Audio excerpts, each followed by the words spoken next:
కందేరు గ్రామ పరిసరాల్లో లింగమనేని రమేష్ కు చెందిన భూముల విక్రయాలపై రాజకీయ వివాదం మొదలుతోంది. అప్పటి ప్రభుత్వం తీసుకున్న నిర్ణయాలు ప్రముఖులకు తక్కువ ధరకు భూముల విక్రయం జరిగినట్లు ఆరోపణలు వినిపిస్తున్నాయి.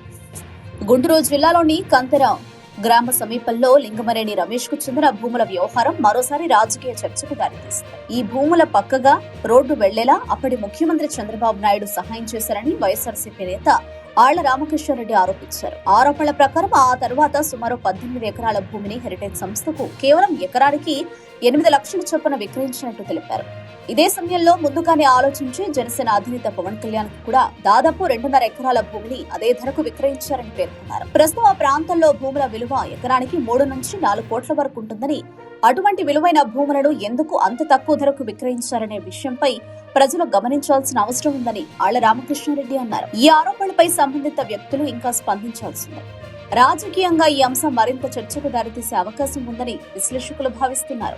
మీదగా పక్కగా వెళుతున్నటువంటి సహాయం చంద్రబాబు నాయుడు గారు చేసి పెట్టారు కాబట్టి లింగమనేని రమేష్ గారు హెరిటేజ్కి సుమారు 18 ఎకరాలు కంతేరు గ్రామ సమీపంలో కేవలం ఎకరం 8 లక్షల రూపాయలకు మాత్రమే అమ్మటం జరిగింది. రాజధాని అనౌన్స్ అయిన తర్వాత కంతేరు కానివ్వండి, కాజ కానివ్వండి, సిఆర్డీఏ పరిసర ప్రాంతాల్లో ఎకరం 3-4 కోట్ల రూపాయలకి వెళ్ళినప్పుడు ధర మరి లింగమనేని రమేష్ గారు కేవలం 7-8 లక్షల రూపాయలకే హెరిటేజ్కి ఎలా పొలం అమ్మగలిగాడు అనేది ప్రశ్నార్థకం. చాలా ముందు ఆలోచన చేసి పవన్ కళ్యాణ్ గారికి కూడా 2.5 ఎకరాలు అమ్మడం జరిగింది. అది కూడా 8 లక్షల రూపాయలు ఎకరం చొప్పున. అంటే 3-4 కోట్ల రూపాయలు విలువ చేసేటటువంటి పొలాలు ఎందుకు లింగమనేని రమేష్ గారు అంత చౌక ధరకి కేవలం ఎకరం 8 లక్షలకు అమ్మాడో ప్రజలను గమనించమని చెప్పి కోరుతా ఉన్నాం. అంతేకాదు అతి విలువైనటువంటి తన ఇంటిని, కరకట్ట లోపల ఉన్నటువంటి ఇంటిని లింగమనేని రమేష్ గారు మరి చంద్రబాబు నాయుడు గారికి ఉచితంగా ఇవ్వడం జరిగిందనే దాన్ని కూడా ప్రజలందరూ కూడా చూశారు. ఇవన్నీ సాక్ష్యాధారాలు నేను ఆర్టీఏ ద్వారా సేకరించుకొని ఆ రోజున మరి సిఐడి వారికి ఫిర్యాదు చేయడం జరిగింది. దాని తర్వాత సిఐడి వారు మరి వాళ్ళు కూడా వాళ్ళ సాక్ష్యాధారాలను సేకరించుకొని ఎఫ్ఐఆర్ నమోదు చేయడం జరిగింది.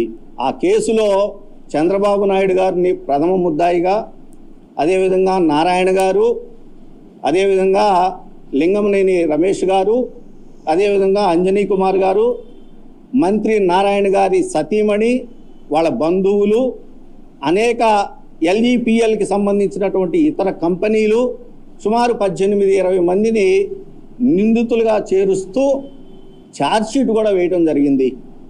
ఆ ఛార్జ్షీటు రిపోర్టు కూడా సుమారు 500-600 పేజీల రిపోర్టు తయారు చేసి గౌరవ న్యాయస్థానానికి మరి సిఐడి అప్పట్లో సమర్పిస్తే వీళ్ళందరూ కూడా యాంటిసిపేటరీ బెయిల్ కోసం వెళ్ళారు. ఈ కేసులో మరి